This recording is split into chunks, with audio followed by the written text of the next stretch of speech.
성경을 읽어보면은 염려하지 말라, 걱정하지 말라는 말이 550번이나 기록이 되어 있습니다. 왜 하나님께서는 우리에게 염려하지 말라고 말씀했을까요? 그것은 염려는 우리의 육체에 병을 가져오고 정신적으로 문제가 생기며 또한 우리의 삶에 유익이 전혀 없기 때문이죠.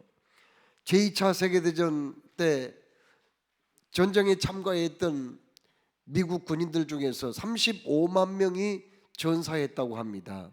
그런데 이들을 전쟁터에 보내고 배후에서 염려와 근심 걱정으로 늘 고통을 당했던 그 가족들 중에 심장병으로 인하여서 100만 명이 죽었다고 합니다. 그러니까 적과 싸우다가 죽은 사람보다는 염려와 근심 때문에 죽은 사람 숫자가 더 많았다고 하는 얘기 아닙니까? 염려하다는 단어 헬라어로 메림나오라는 단어인데 마음이라는 뜻을 가진 단어와 찢어지다 갈라지다라는 단어가 합성어가 되어서 염려하다는 메림나오를 이루었습니다. 이건 뭘로 의미할까요?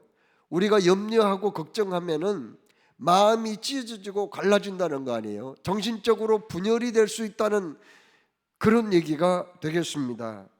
걱정한다는 영어 단어 worry라는 단어는 원래 질식시킨다는 의미가 거기에 있거든요. 염려와 근심 걱정은 우리의 믿음을 질식시키고 우리의 영혼까지 질식시키는 그런 역할을 한다고 하는 사실입니다. 미국 보스턴 대학 정신의학과 전문의인 레이나 리라는 교수 팀이 근심 걱정이 중년 남자에게 미치는 영향에 대해서 장시간 연구를 했어요. 그래서 결과를 발표한 거 보니까 중년 남성 중에서 염려와 근심을 너무 많이 한 사람들에게는 건강에 치명적인 안 좋은 영향을 미쳤다고 합니다. 중년에 걱정을 많이 하게 되면은요, 면역 체계가 약해져서 그 혈관에 문제가 생겨서 당뇨병이나 고혈압에 걸리는 사람들이 많이 있다고 합니다. 그리고 만성 근심 걱정을 만성적으로 하는 그 사람들은 우울증, 그리고 만성 피로, 그리고 식욕 증가로 인한 비만에 해당되는 사람들이 그렇게 많이 있었다고 합니다. 또한 만성화된 이 걱정은요, 심장에도 치명적이어서 심혈관 질환으로 사망할 확률이 그만큼 높아진다고 합니다. 예수님께서도 너희 중에 누가 염려함으로 그 키를 한 자나 더할 수 있겠느냐, 그러므로 염려하여 이르기를 무엇을 먹을까, 무엇을 마실까, 무엇을 입을까 염려하지 말라고 그렇게 말씀을 하셨습니다. 또한 사도 바울이 빌립보 교회에 보낸 편지 빌립보서 4장 6절을 읽어보면은 뭐라고 말씀했습니까? 아무것도 염려하지 말고 다만 모든 일에 기도와 간구로 너희 구할 것을 감사함으로 아뢰라, 이렇게 말씀을 하셨거든요. 그런데 오늘 말씀의 바울은 아이러니하게도 빌립보서에서는 염려하지 말라고 분명히 말씀했거든요. 그런데 오늘 여기 우리가 봉독한 고린도후서 11장 말씀에서는 그가 말로 형용할 수 없는 엄청난 큰 염려와 걱정에 시달리고 있다고 고백을 하고 있습니다. 예수님께서도 염려하지 말라고 그랬고 사도 바울 자신도 염려는 무익하다는 것을 이미 말씀을 했는데 왜 여기에서 또 그는 나는 엄청난 염려와 근심 걱정에 짓눌리고 있다고 이런 얘기를 하고 있을까요? 그럼 도대체 무엇 때문에 염려하고 있을까요? 왜 염려하고 있는 걸까요? 혹시 바울이 나이가 많아서 지금 소심해져서 염려하는 거 아닐까요? 고린도후서를 기록한 그때에는 3차 선교 여행, 그러니까 1차, 2차, 3차에서 마지막 선교 여행을 지금 하고 있는 바울 아닙니까? 나이도 제법 들었을 때입니다. 그때 너무 소심해져 가지고 그가 지금 염려하는 것은 아닐까요? 아니면은 그가 너무나 그 당시에 로마 권력자들이 기독교인들을 박해하고 또 유대교 지도자들이 얼마나 예수 믿는 사람들을 핍박했습니까?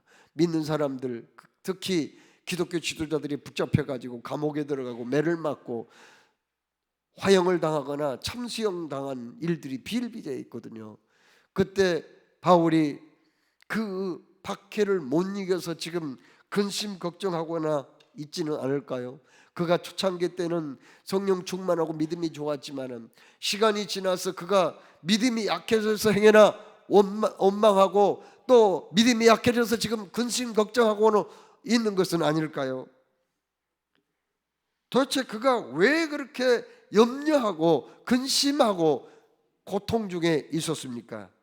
본 말씀을 자세히 읽어보면은 바울은 결코 그런 문제로 염려하고 있지 않았습니다. 오늘 말씀 23절에 바울은 복음을 전하면서 그가 당한 고난을 쭉 설명을 하고 있거든요. 그가 어떤 고난을 당했습니까? 그는 40에 하나 감한매를 5번이나 맞았다고 했습니다. 40대를 다 맞으면 죽어버리기 때문에 하나를 감해주는 것이 바로 이 매이거든요. 이것은 죽을 만큼 맞았다는 거 아닙니까? 3번을 태장으로 맞았다고 그랬어요. 태장은 가죽 채찍에 납덩이나 짐승의 뼈 조각을 거기에다가 고정시켜 가지고 사람을 내리치며 후리갈기면은 벌거벗겨진 그 피부에서 그냥 피가 쏟아져 나오고 그 채찍에 살이 묻어져 나올 정도로 고통스럽게 만드는 채찍이 바로 태장이거든요. 또 그는 한 번 돌로 맞은 적이 있었습니다. 돌에 맞아서 원수들이 죽은 줄 알고 질질 끌고 가서 쓰레기장에 버렸거든요. 그런데 나중에 보니까 제자들이 보니까는 죽지 않았어요. 그래서 그를 구조해서 피신을 시킨 적도 있었습니다. 그는 바다의 위험을 만났습니다. 배를 타고 가다가 3번이나 파선을 당하여서 일주일을 깊은 바다에서 헤매기도 했습니다. 그는 강의 위험도 만났습니다. 강도의 위험도 만났어요. 또한 동족의 위험, 거지 형제의 위험도 당했죠. 그뿐인가요? 그는 헐벗고 굶주렸습니다. 추위에 떨기도 했습니다. 육체를 가진 인간으로서 그 이상의 어떤 고통을 당하지 않을 정도로 그는 극한의 고통과 어려움을 당했거든요. 그러나 오늘 분명히 말씀합니다. 바울을 근심하게 했던 것은 그런 것들이 아니라는 거예요. 그러면 도대체 바울이 무엇 때문에 그렇게 근심 걱정을 했는가요? 오늘 여기 말씀에 하나님께서는 근심은 다 똑같은 근심이 아니라는 것을 말씀해요. 고린도후서 7장 10절에 뭐라고 말씀합니까? 하나님의 뜻대로 하는 근심은 후회할 것이 없는 구원에 이르게 하는 회개를 이루는 것이요 세상 근심은 사망을 이루는 것이니라, 이렇게 말씀해요. 그러니까 세상 근심도 있다는 거예요. 이건 사망에 이르게 하지만 그러나 하나님의 뜻대로 하는 근심이 있는데 이것은 회개하게 만들고 그를 통해서 오히려 구원을 받게 한다는 그런 말씀이거든요. 19세기 덴마크의 유명한 철학자 키엘케고리도 참으로 근심과 불안이 긍정적으로 작용하여 우리 삶의 질적인 성숙을 한 단계 올려주기도 한다. 근심과 걱정을 이렇게 좋은 측면으로 얘기하기도 했습니다. 또한 영국의 역사학자인 베로니카 레지우드도 불안은 절망의 징후가 아니라 에너지와 희망의 징후가 될 때도 있다, 이런 말을 했습니다. 여러분, 바울의 교회에 대한 그 염려는 인간적인 욕심이나 이기심에서 나온 것이 아니라는 겁니다. 그는 돈 때문에 염려한 것도 아니고 자기의 자존심이나 명예를 지키기 위해서 걱정한 것도 아니거든요. 그는 매일 교회에 대한 염려를 하고 있었습니다. 교회 걱정을 하고 있었습니다. 그것은 바로 성령의 역사이며 주님의 마음에서부터 출발한 거거든요. 그렇습니다. 교회에 대한 염려와 걱정은 바로 주님의 마음과 동일한 마음이었다는 것을 오늘 우리에게 말씀합니다. 그가 고린도 교회에 대해서 그토록 염려했던 이유가 무엇인가요? 그것은 그가 세웠던 고린도 교회에 첫 번째 문제가 있었습니다. 그것은 고린도 교회에 거짓 선지자와 이단들이 들어왔기 때문입니다. 어떤 이단들이 있었죠?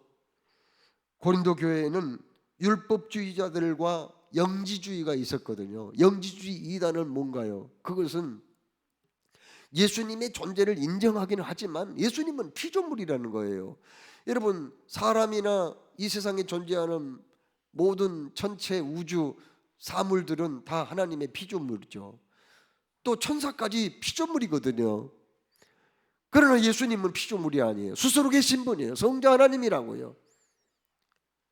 그런데 영지주의는 예수님을 피조물이라고 생각합니다. 그래서 예수님의 부활도 인정하지 않고 예수님의 성육신까지 인정하지를 않거든요. 그럼 율법주의는 무엇인가요? 예수를 믿어야 된다는 건 인정을 합니다. 그러나 예수를 믿는다고 해서 우리 사람이 성자가 되는 것도 아니잖아요. 하루아침에 모든 게 다 바뀌는 건 아니잖아요. 예수 믿어도 잘못을 범할 수 있어요. 실수할 수 있어요. 넘어질 수 있어요. 그렇기 때문에 예수를 믿는다는 그거 한 가지 때문에 구원받았다고 얘기해서는 안 된다. 율법을 지켜야 한다. 할례도 받아야 된다. 이게 바로 율법주의자예요. 그러나 사도 바울은 바로 영지주의나 율법주의자들을 이단으로 규정을 하고 이것들을 경계해야 된다는 거예요. 그런데 사도 바울이 고린도 교회를 떠난 다음에 이 이단들이 들어와 가지고 교회를 얼마나 어지럽혔는지 몰라요. 얼마나 성도들을 혼란스럽게 만들었는지 몰라요. 그래서 수많은 사람들이 영지주의와 율법주의에 의해서 교회를 떠나기도 하고, 교회에 남아있는 사람들도 그냥 술렁술렁 이쪽에 기울이고 저쪽에 기울이기도 하고 지금 혼란스러운 상태에 있었거든요. 이러한 모습을 보고 얼마나 지금 바울의 마음이 아팠는지 몰라요. 그래서 갈라디아서 1장 7절로 8절에 그는 이렇게 말합니다. 다른 복음은 없나니 다만 어떤 사람들이 너희를 교란하여 그리스도의 복음을 변하게 하려 함이라. 그러나 우리나 혹은 하늘로부터 온 천사라도 우리가 너희에게 전한 복음 외에 다른 복음을 전하면 저주를 받을지어다. 이렇게까지 엄하게 명령한 거예요. 하나님께서 사랑하시는 여러분, 복음이 뭐예요? 예수님을 믿으면 하나님의 자녀가 되는 줄로 믿습니다. 예수님 믿으면 모든 죄를 사함받고, 예수님 믿으면 천국의 백성이 되고, 예수님을 믿으면 예수님의 부활에 동참하게 될 줄로 믿습니다. 예수 한 분만으로 우리는 구원을 받아 하나님의 나라 천국의 시민권을 얻은 줄로 믿습니다. 이 복음 그대로 믿으란 말이에요. 하나님이 세상을 이처럼 사랑하사 독생자를 주셨으니 이는 그를 믿는 자마다 멸망하지 않고 영생을 얻게 하려 하심이니라. 이 복음을 받아들이란 말이에요. 이 복음에 보태지도 말고 빼지도 말라는 거예요. 하늘에서 온 천사라도 이렇게 성경에서 얘기하는 복음, 바울이 생명을 걸고 전했던 그 복음에 더 첨가하거나 빼는 일이 있으면 저주를 받을 것이라고 엄하게 말하고 있습니다. 여러분, 우리 교회는 진리를 끝까지 사수하는 교회가 되어야 될 줄로 믿으시기를 축원합니다. 둘째로, 바울이 왜 그렇게 교회에 대해서 염려했을까요? 고린도 교회는요, 여러 파로 나뉘어서 분쟁을 했기 때문에 거기에 대한 염려를 하고 있었습니다. 고린도 교회는 바울파, 아볼로파, 게바파, 그리스도파가 서로 싸우고 대립을 했거든요. 바울파는 고린도 교회를 세운 사람 아닙니까? 그를 존경하고 사랑하는 사람들이 바로 바울파가 되었습니다. 아볼로파는 어떤 파입니까? 아볼로는 학문이 뛰어나고 율법에 능통하며 그는 유명한 웅변가였어요. 그에게 은혜를 받은 사람들, 그를 추종하는 사람들이 아볼로파가 되었습니다. 게바파는 누구입니까? 게바는 베드로의 본명 아니겠어요? 예루살렘 교회의 지도자이고 사도의 대표격인 베드로를 추종하고 따르는 사람들이 게바파가 되었습니다. 그리스도파는 어떤 사람들입니까? 사람들을 추종하기보다는 예수님만을 믿고 따르겠다는 그런 사람들이에요. 얼른 생각할 때 그리스도파가 왜 나쁘냐 이렇게 생각할지 모르지만, 그도 그리스도파가 되어서 다른 사람들을 대적하고 다른 사람들을 질시하고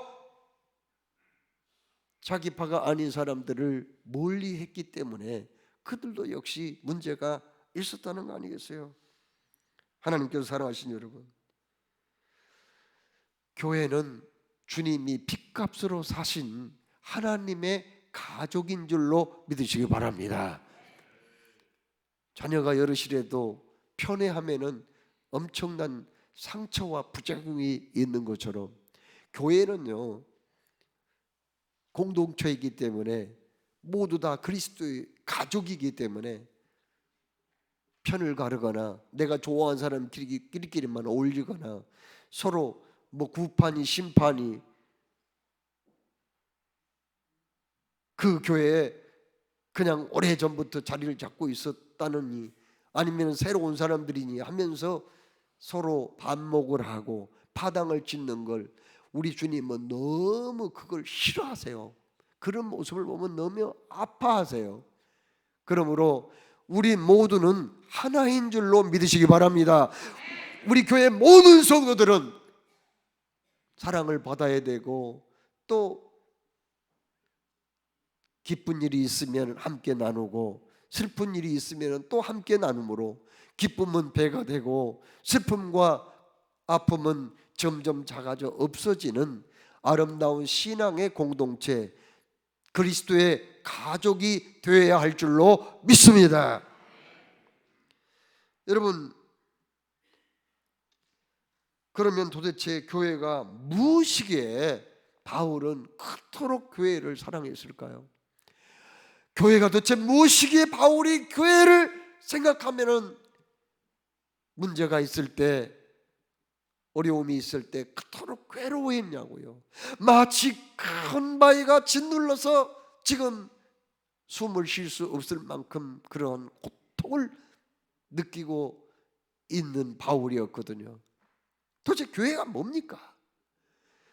성경에 교회를 여러 가지로 말씀합니다. 교회는 하나님께서 선택하여 불러 모으신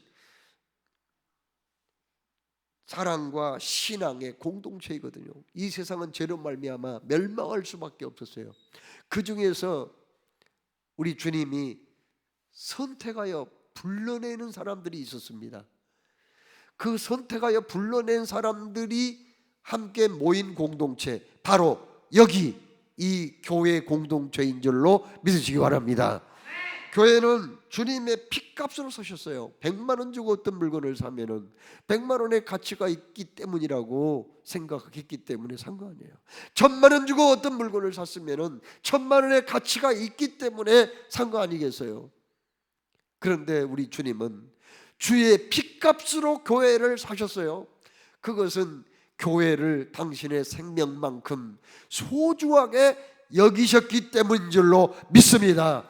교회는 그만큼 주의 핏값을 지불할 만큼 소중한 존재, 소중한 공동체임을 말씀합니다.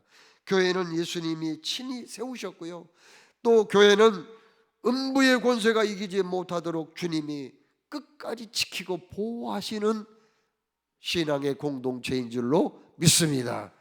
또 교회는 수많은 영혼들을 구원할 구원의 방주라고 말씀했거든요. 그렇습니다. 교회 안에 들어온 사람은 구원받게 될 줄로 믿습니다. 교회에 끝까지 거부하고 들어오지 않는 사람은 구원의 소망이 없게 된다는 말씀이에요. 저는 이 교회 32년째 섬기면서 제가 보물처럼 가장 소중하게 여기고 있는 게 하나가 있습니다.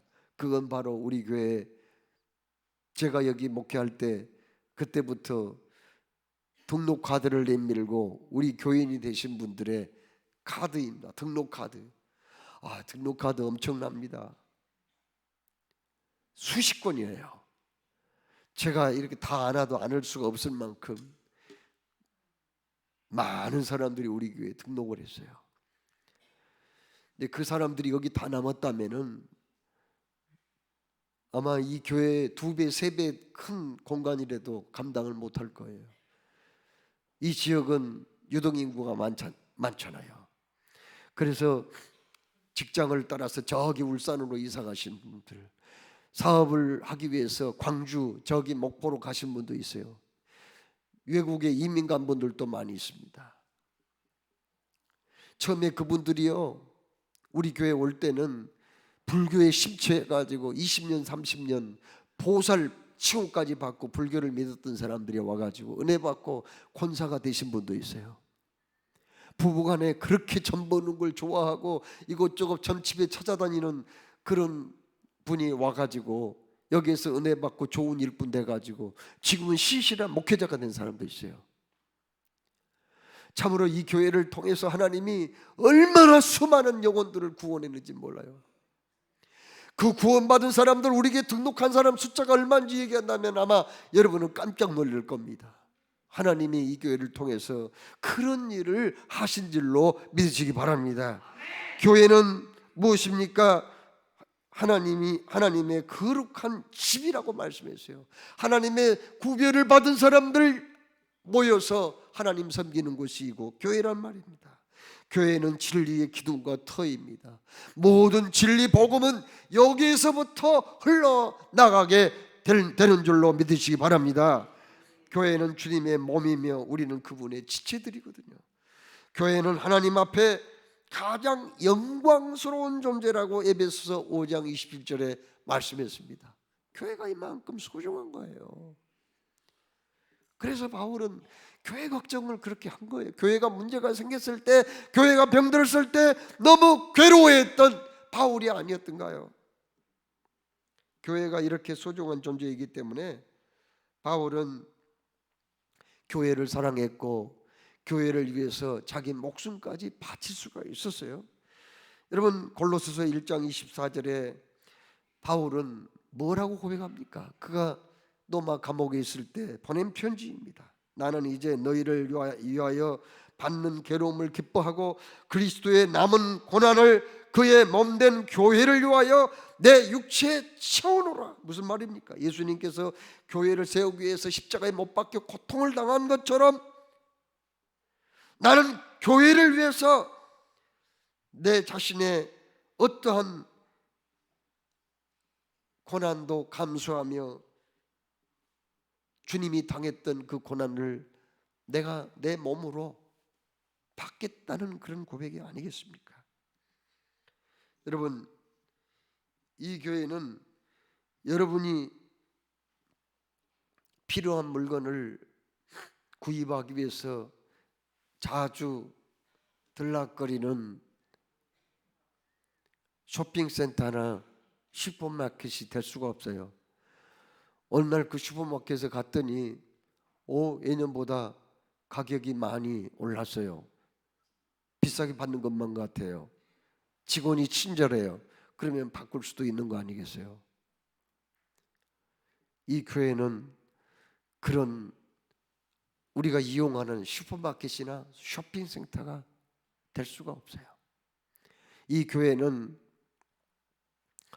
또한 자녀들 교습학원에 보냈다가 성적이 쑥쑥 올라가면 계속 그곳에 보내겠지만은 가르치는 거 좀 성의가 없고 성적도 떨어지면은 또 다른 곳으로 옮길 수 있잖아요. 그런 교습학원이 될 수가 없는 거예요. 이 지상에는 수많은 남자가 있고 여자가 있지만 내 남편으로는 딱 한 남자밖에 없는 거 아니겠어요? 이 세상에 수많은 여성들이 있지만은 아내가 될 사람은 한 사람밖에 없는 것처럼 한 사람은요 여러 교회를 섬길 수 없는 거예요. 하나님이 여러분을 이곳에 보내신 것은 이 교회를 섬기고 이 교회에서 은혜 받고 이 교회에서 복 받으라는 의미가 아니겠어요? 이 교회에서 하나님의 사명을 잘 감당하는 그런 뜻이 아니겠습니까? 지상에는 600만여 교회가 있고 우리 한국 땅에도 5만 2천여 교회가 있지만은 하나님은 여러분에게 이 교회 섬기라고 보내신 거예요. 이 교회와 여러분은 결혼을 한 줄로 믿습니다. 바울이 왜 그토록 교회를 사랑인 줄 아세요? 여러분, 교회는 주님의 지체이거든요. 주님의 몸이에요. 교회는 주님의 몸이고요. 우리 성도들은 그 몸에 붙어있는 지체가 된 거예요. 그렇다면은 지체는 뭐예요? 몸에 붙어있는 팔, 다리 모든 각 부분 아닙니까? 머리도 될 수 있는 거고요. 그러니까 주님과 나는 하나라는 거 아니에요. 분리해서 얘기할 수가 없는 거예요. 하나예요. 이 교회에 내가 있다는 것은 내가 주님께 붙어 있다는 것이며 이 교회는 나와 하나가 되었다는 의미가 거기에 있는 거거든요. 여러분, 어느 날 건강검진을 했는데 내 몸에 이상이 왔어요. 콩팥에 암덩어리가 생긴 거예요. 뇌 종양이 또 발견된 거예요. 갑자기 그전에는 그걸 느끼지 못했는데 검사하기 전에는 검사하다 보니까 당이 500으로 올라가 있는 거예요. 그러면 걱정이 됩니까 안 됩니까? 내 몸에 이상이 왔는데 왜 염려가 안 되겠어요? 예수님은 이 교회의 몸이고 교회는 이 교회의 몸이고 그리고 나는 거기에 붙어있는 지체라면 주님과 나, 교회와 나를 따로 떼놓고 생각할 수가 없어요. 분리해서 생각할 수가 없는 거예요. 그래서 바울은 교회가 문제가 생길 때 내 몸에 이상이 온 것처럼 내가 지금 병들어 있는 것처럼 심각한 질병에 걸린 것처럼 그렇게 생각했기 때문에 염려하고 걱정하지 아니할 수가 없었다는 거 아니겠어요? 우리 교회는 오늘 창립 53주년을 맞게 되었습니다. 그동안 한마음 한뜻 되어서 열심히 교회를 섬기는 여러분들을 통해서 우리 교회는 많은 발전을 했습니다.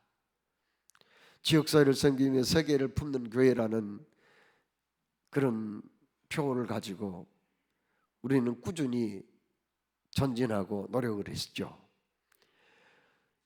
그래서 우리 교회는 그동안 지역사회를 위해서 참 애를 많이 써서 이 지역의 대표성을 가진 교회가 된 거예요. 이 지역사회에서 무슨 일이 있으면은요 꼭 우리 교회에 연락이 먼저 와요.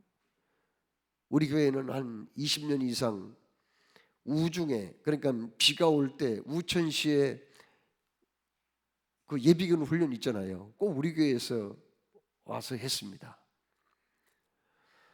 그리고 또 뭐 읍사무소에서 그 차가 필요하잖아요. 그러면 우리 교회 차 버스 빌려달라 그래. 버스 가져가서 쓰고 갖다 놓고. 어느 날 제가 좀 병원에 간 적이 있거든요. 동네에. 그랬더니 그 원장님이 하는 말이, 목사님 오늘 진료비는 안 받겠습니다 그러더라고요. 아니 왜요? 그랬더니 제가 서울에서 출퇴근하는데 매일 봉일천교회 주차장을 이용하고 있거든요. 그래서 너무나 고맙게 생각했는데, 그래서 제가 목사님한테 진료비 안 받으려고 합니다 그러시더라고요. 우리 교회는 파주시에는 한 650여 교회가 있거든요. 그 교회 중에 우리 교회는 이 지역의 대표적인 교회로서 맹렬히 활동하고 있고 열심히 섬기고 있습니다. 여러분이 다 마음이 하나가 되어서 교회를 사랑하는 마음 때문에 우리 교회는 참 지역사회에 많은 도움을 주고, 그리고 지역사회에 유익을 주는 그런 교회로 이제 자리매김을 했습니다. 전 세계 우리가 얼마나 많은 교회들을 세우고 또 학교를 세워서 지금도 후원을 하고 운영을 하고 있습니까? 참으로 여러분의 그 수고를 생각하면은 정말 뭐라 칭찬을 드릴 수가 없어요. 뭐라 표현할 수 없을 만큼 감사한 마음뿐입니다. 이제 우리는 하나님의 은혜로 여기까지 왔습니다. 앞으로도 변함없이 우리 교회는 지역사회를 섬기며 세계를 품는 교회로서 주님께 칭찬받는 교회가 되어야 될 줄로 믿습니다. 애국자 김구 선생은 10개의 경찰서를 세우는 것보다 1개의 교회를 세우는 게 낫다고 하면서 진정한 나라는 성경 위에 세워야 한다고 그렇게 얘기를 했습니다. 상해 임시정부 부주석이었던 김규식 박사는 왜 다른 나라의 침략을 받지 않으려면은 바로 그리스도 반석 위에다가 나라를 세워야 한다 그렇게 얘기했습니다.